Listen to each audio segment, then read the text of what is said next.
Good morning students. आज से हम षष्ठः पाठः भ्रांतो बालः शुरू करने जा रहे हैं। तो पहले इसका सार देख लेते हैं। प्रस्तुत पाठ संस्कृत प्रौढ़ पाठावली नामक ग्रंथ से संपादित कर लिया गया है। यह पाठ जो है भ्रांतो बालः संस्कृत प्रौढ़ा पाठावली नामक इस नाम के ग्रंथ से लिया गया है। इस कथा में एक ऐसे बालक का चित्रण है जिसका मन अध्ययन की अपेक्षा खेल कूद में लगा रहता है। यहाँ तक कि वह खेलने के लिए पशु पक्षियों तक का आह्वान करता है, किंतु कोई उसके साथ खेलने के लिए तैयार नहीं होता है। इससे वह बहुत निराश होता है और अंततः उसे लगता है कि सभी अपने अपने कार्यों में व्यस्त हैं, केवल वही है जो बिना किसी काम के इधर उधर घूमता रहता है। वह निश्चय करता है कि अब व्यर्थ में समय गंवाना छोड़कर अपना कार्य करेगा। ठीक है, तो चलिए अब हम पाठ पढ़ना शुरू करते हैं। भ्रांतः कश्चन बालः पाठशाला गमन वेलायाम क्रीडितुं निर्जगाम। एक जो भ्रांत मतलब कि कंफ्यूज है ना, भ्रांति में एक बालक, कश्चन बालक जो कि वो निर्णय नहीं कर पा रहा था कि वो सही है या गलत, तो वो भ्रांत था, मतलब अपने आप में वह भ्रांति में था।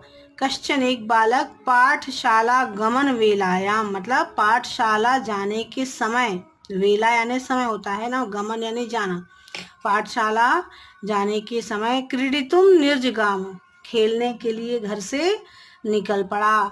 किंतु तेन सह केलिभिः कालम क्षेप्तुम तदा कोऽपि न वयस्येषु उपलभ्यमान। परंतु उसके साथ केली भी खेलने के लिए कोई भी उस समय कोई भी क्षेप्तुम तदा न कोऽपि उसके साथ कोई भी उसके बराबर का उससे कोई भी उपलभ्यमान कोई भी उपलब्ध नहीं हुआ। यतस्ते सर्वे अपि क्योंकि उसके क्लास के उसके बराबर के सहपाठी जो थे, सर्वे अपि सभी पूर्व दिन पाठान पहले दिन के जो पूर्व दिन उसके पहले दिन का जो पाठ होता है वह स्मृत्वा याद करके विद्यालय गमनाय विद्यालय जाने हेतु त्वरमाणा बभूव विद्यालय जाने के लिए जल्दी जल्दी तैयारी कर रहे थे, है ना। त्वरित यानी जल्दी से जाने की कोशिश कर रहे थे, स्कूल पहुंचने की। तंद्रालुर बालो लज्जया और उन बालकों को उन बालकों को देखकर वह उसे लज्जा हुई कि ये सब स्कूल जा रहे हैं और मैं जो है वो खेलने के लिए निकला हूँ। उन्हें देखकर दृष्टि पथमपि देखकर राह से उनको रास्ते से देखकर उसे छिपने के लिए परिहरण्य काकी और उनसे छुपने के लिए किसी एक उद्यान में किम उद्यानम प्रविवेश वह उनसे छुपने के लिए किसी एक विद्यालय उद्यान में प्रवेश कर गया चला गया।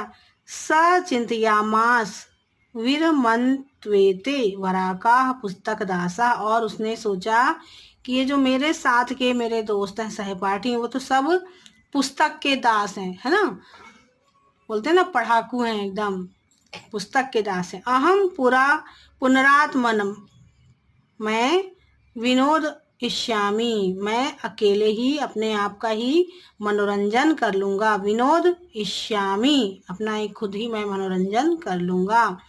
ननु भूयो द्रक्ष्यामी और उसने कल सोचा कि कल मैं अपने जो उपाध्याय हैं, जो अपने गुरु हैं, उनका चेहरा बाद में देखूंगा। गुस्से से भरा हुआ उनका जो चेहरा है वह मैं बाद में देखूंगा।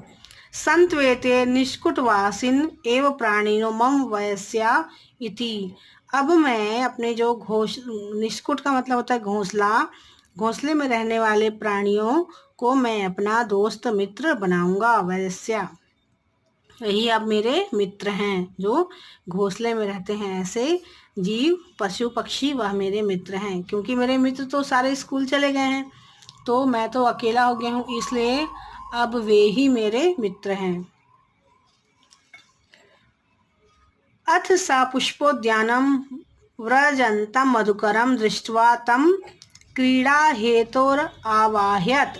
और इस तरह वह उद्यान जाकर, पुष्पोद्यान मतलब जहाँ पे बगीचे में जाकर उसने व्रजंतम मधुकर, और जो मधुकर, जो मधुमक्खियाँ होती हैं, उन्हें देखकर उसने उनको ही, मधुमक्खियों को ही अपने साथ खेलने के लिए बुलाने लगा। क्रीड़ा हेतु आवाहयत है ना, खेलने के लिए उन्हें बुलाने लगा। सदृष्टिस्यावाहने में न मानयामास, और उसके 2-3 बार, द्वित्रिरस्या आह्वानमेव, 2-3 बार बुलाने के बाद भी वहाँ वह जो मधुमक्खियाँ थी वह उसकी आवाज़ सुनकर नहीं आई उसके साथ खेलने के लिए।